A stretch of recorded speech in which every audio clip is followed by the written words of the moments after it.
Like, there's this validation too of like, "Oh, these are these 2 things I like," and you feel really seen in a consumer sense of like, "This Yeah. kinda shows my personality a lot."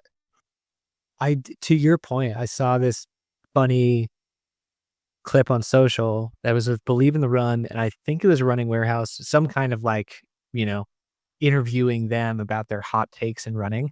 And one of their people from Believe in the Run was like, they were like, every A tier, S tier runner should have a signature shoe. Like we have it in basketball, we have it in whatever.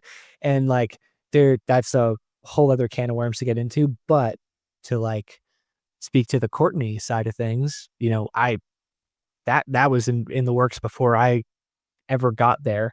But when you think about it, if let's say Courtney is getting a treatment of a shoe that she loves, right? It has like her name and her logos and her colors that she chose on it.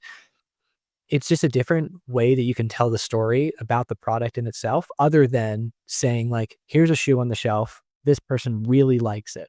And sometimes that's enough, right? To say, well, your favorite shoe is also worn by these athletes. And you're like, oh, cool. Right. But Yeah. then there feels like a whole other level of endorsement when it's, a co-branded endeavor to say, oh no, this person's like fully invested in this being their solution from a technical perspective. And then also their flares on it too. So it feels unique.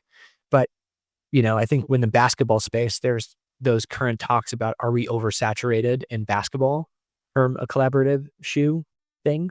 Nike's Like, dealing too many people have shoes? that's what the conversation has been going on in, like, in the basketball world, particularly, you Yeah. know? I mean, probably, but and I understand the business dynamics of why we don't do it in the running world, but it sucks, and I hate that we don't because but yeah, same thing on another level. It's like people are really big fans of some of these athletes, and it'd be cool. Like, how else do you connect and, like Yeah. and show that connection you have with that athlete? It's like, you just talk about the YouTube film you watched of them all the time.